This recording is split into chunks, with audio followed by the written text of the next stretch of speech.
नमस्कार मित्रांनो, मी विनोद क्षीरसागर आणि आपण पाहत आहात पुरंदर विशेष न्यूज. प्रत्येक बातमी विश्वासाची.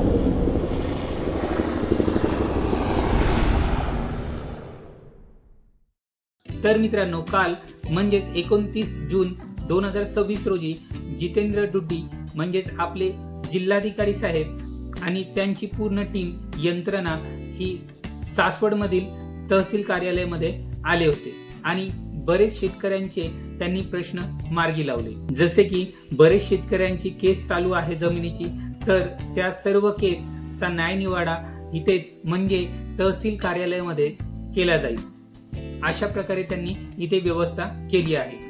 आपल्याला मिळालेल्या माहितीनुसार जवळपास शेतकऱ्यांनी म्हणजे जमीन मालकांनी 80% पर्यंत संमती दर्शवलेली आहे. आतापर्यंत 11,000 कोटी पैशांचे वाटप सुद्धा झालेले आहे. मिळालेल्या माहितीप्रमाणे 10 ते 15% शेतकऱ्यांनी जमीन मालकांनी विरोध दर्शवलेला आहे, पण लवकरच हे शेतकरी देखील आपल्याला संमती देतील असा विश्वास जितेंद्र डुड्डी साहेब म्हणजे कलेक्टर साहेब यांनी दिलेला आहे. आणि त्यांनी ही गोष्ट देखील स्पष्ट केली आहे की कोणतेही पैशाची वाढ इथून पुढे होणार नाहीये. तर मित्रांनो, जिल्हाधिकारी जितेंद्र डुड्डी साहेब यांची आपण बाईट घेतली आहे, ते आपण पाहूया.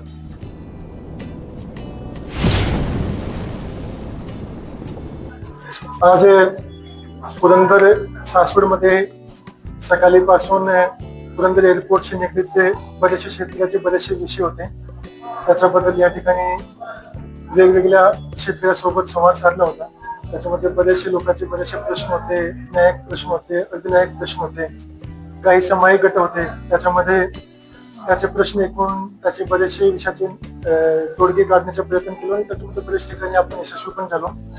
आम्ही मागच्या सोमवारीला पण तसे घेतले होते, रावा घेतला होता आणि आज सुद्धा घेतला आणि पुढे सुद्धा कंटिन्युअसली आम्ही घेत जाणार. त्याचा उद्देश आमचा असा आहे की बरेचसे लोकांचे बरेचसे प्रश्न आहे ज्याच्यामुळे त्याचे निवाडे करता येत नाही आहे. त्याच्यामध्ये काही कोर्ट केसेस आहे, काही आपसीत काही लोकांचे प्रश्न आहे, विषय आहे.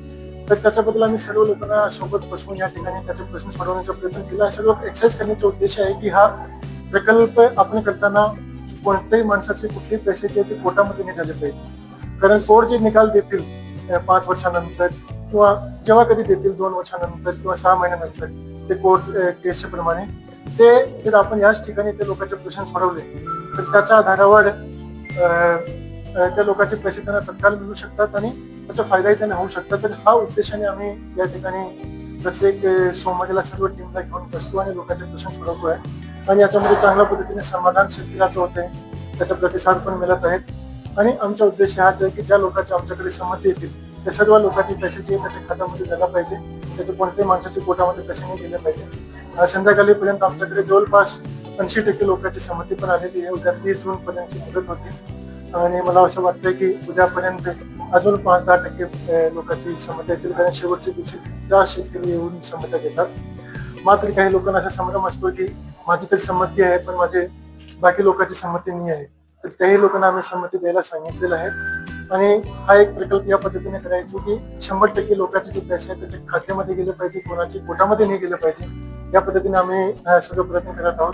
आज काही लोकांची अशी आमच्या निर्देशनास आला की सासवड न्यायालयामध्ये किंवा शिवाजीनगरच्या न्यायालयामध्ये काही लोकांचे कोर्ट केसेस चालू आहेत. तर त्याच्याबद्दलही आम्ही विशेष विनंती केलेली आहे त्या माननीय न्यायाधीशांना की ह्या लोकांचे केसेस जे आहेत ते प्रायोरिटीवर घेऊन त्याचे निकाल लवकरात लवकर द्यावा, जेणेकरून त्या लोकांचे पैसे जे आहेत ते कोर्टामध्ये न पाठवता थेट त्याच्या खात्यामध्ये पाठवण्यामध्ये आम्ही यशस्वी होऊ शकते. चांगली गोष्ट आहे की सुरुवातीला जेव्हा पहिल्यांदा आम्ही मे महिना आलो होतो तेव्हा निगडीत घटकाबद्दल लोकांचे बरेचसे प्रश्न होते की त्याचे पाईपलाईन लागले नव्हते, विहीर लागले नव्हते किंवा त्याचे जे झाडं वगैरे होते त्याचा जे मूल्यांकन होता तो व्यवस्थित नव्हता. आज मात्र 4 केसेस तसे आमच्या समोर आले. 3 ठिकाणी त्याची क्षेत्राची बाहेरची पाईपलाईन आहे ते घेतली नाही आणि 1 ठिकाणी त्याच्या घराचं मूल्यांकन बरोबर नाही. असे मात्र 4 केस आले. बाकी निगडीत घटकाबद्दल कोणाचाही काही विषय आलेला नाही आहे. तर निगडीत घटकाबद्दलचे विषय जे आहेत ते सर्व लोकांचे संपलेले आहेत. आता आमचा टार्गेट हाच आहे की आम्हाला आतापर्यंत जवळपास 1150 कोटी आम्ही वाटप केलेले आहे. 2-3 दिवसामध्ये अजून आमच्याकडे 1000 कोटी रुपये येणार आहेत. आमचं टार्गेट आहे की 15 जुलैपर्यंत 50% जमिनीचे पैसे वाटप आम्ही करून देऊ आणि 15 जुलैपर्यंत 50% वाटप करून देऊ आणि 15 ऑगस्टपर्यंत जवळपास सर्व लोकांचे पैसे त्याच्या खात्यामध्ये जातील तसा हिशोब की नियम असा आहे की जे एकूण मोबदला आहे त्याच्यावर 10% पैसे कट झाले पाहिजे. आम्ही MIDC ला एक पत्र पाठवलेलं आहे ज्याच्यामध्ये आम्ही रिक्वेस्ट केलेली आहे की एकूण मोबदल्याच्या ऐवजी जेवढी आपण जमीन घेतोय त्याच्यावर 10% कपात झाली पाहिजे. तर त्याच्यामध्ये आमच्याकडे MIDC चा पत्र आला की त्याच्या अनुषंगाने आम्ही पुढची कारवाई करून घेऊ. उदाहरण कसं आहे की समजा की 1/61 हा जमिनीची व्हॅल्यू आहे तर त्याच्यावर 10% झाले पाहिजे. आता जे नियम आहे त्याप्रमाणे आम्हाला एकूण मोबदला समजा एखाद्या माणसाचा एकूण मोबदला सर्व निगडीत घटक ठेवून सुद्धा ठेवूनही 2 कोटी झाला तर आम्हाला 2 कोटीवर करावं लागते आताच्या नियमाप्रमाणे. तर त्या नियमाच्या दुरुस्तीबद्दल आम्ही ऑलरेडी MIDC ला पत्र लिहिलेलं आहे आणि मला असं वाटतं की काही दिवसामध्ये त्याचा उत्तर आमच्याकडे येऊन जातील आणि त्याच्या अनुषंगाने त्या लोकांचे ऑलरेडी आम्ही निवाडे केलेले आहे त्याचाही जे काही शिल्लक अमाऊंट जे आमच्याकडे आम्ही कपात करून घेतली तर त्या पद्धतीने पुढची कारवाई केली. सर आता कोणत्या शेतकऱ्यांना विरोध आहे का? कोणत्या शेतकऱ्यांचा काही विरोध आहे का याच्यासाठी?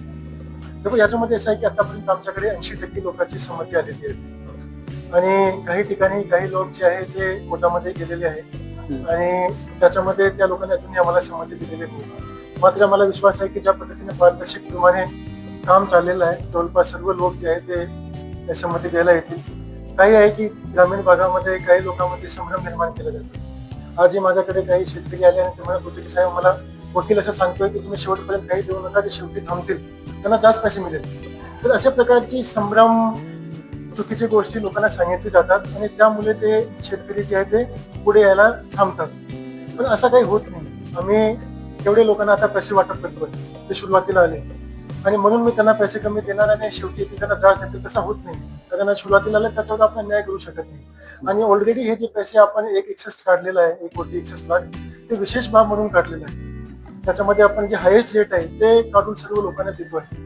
तर अशा प्रकारचे काही ठिकाणी काही संभ्रम निर्माण केलेले आहे त्याच्यामुळे काही टक्क्याने काही शेतकरी अजूनही थांबलेले आहे. पण मला असा विश्वास आहे की 100% लोक आता ते जेव्हा आम्ही पैसे वाटप करतो शेतकऱ्यांना माहिती मिळते की खात्यामध्ये थेट पैसे येते सेम दिवशी येते किंवा पुढच्या दिवशी येते तर त्याचा मेसेज सर्व ठिकाणी जातोय आणि जे शिल्लक लोक आहेत ते येते. एक शेवटचा प्रश्न सर, 3,000 एकर आपण क्षेत्र संपादित करताय त्याच्या आधी 10% देत आहे त्याचं 300 एकर क्षेत्र होतं परंतु आपण नवीन आदेश काढले आता 250 एकर म्हणजे 550 एकर वरच्या 250 एकरची गरज आहे. हा बिलकुल आहे. त्याच्यामध्ये आम्ही या पद्धतीने केलं आहे की आपण जेव्हा शेतकऱ्याला 10 गुंठे 10% परतावा देणार आहे तेव्हा मात्र त्यांना जमीन नाही देणार ते विकसित जमीन देणार आहे. तर त्याच्यामध्ये आम्ही हा निर्णय घेतला होता की शेतकऱ्यांनी आमच्याकडे मागणी केली होती की 10%ची पेक्षा जास्त परतावा द्यावा. तर तेव्हा आम्ही आणि 10%ची पेक्षा जर आम्ही जास्त परतावा दिला असता तर त्याच पद्धतीने त्या लोकांची पैशाची कपात पण झाली होती. तर 10% जे आहे ते आपण त्यांना परतावा देतो आणि त्याच्या व्यतिरिक्त त्या ठिकाणी जी लागणारी अम्युनिटी स्पेसिस आहे त्याच्यामध्ये रस्ते आहे त्यामध्ये पाईपलाईन आहे फुटपाथ आहे अशा प्रकारची जी गोष्टी आहे ते शासन स्वतः करत आहे. त्याच्यामध्ये जे शेतकरीचे जे मूल 10% आहे त्याच्यामधून आपण कपात करत नाही. तर हे आपण मात्र प्लॉट देत नाही आपण प्लॉट विकसित प्लॉट देतोय कारण जे विकसित प्लॉट असतो त्याची व्हॅल्यू जास्त असते. त्या ठिकाणी जर आपण 30 मीटरची रस्ते केले पाईपलाईन पाण्याची केली तिथे ट्रान्समिशन लाईन दिला तर त्या जमिनीची व्हॅल्यू जास्त वाढते त्याच्या डेव्हलपमेंट पोटेन्शियल जास्त वाढते त्याची जी कमर्शियल आणि इंडस्ट्रियल व्हॅल्यू आहे ते जास्त वाढते. तर हे करायला आपण हा आर्थिक जमीन घेतलेली आहे की मात्र प्लॉट नाही द्यायचे ते विकसित प्लॉट द्यायचे जेणेकरून त्याची व्हॅल्यू जास्त असेल आणि त्याचा वापर इमिडिएटली शेतकऱ्यांना करता आला पाहिजे. Thanks sir.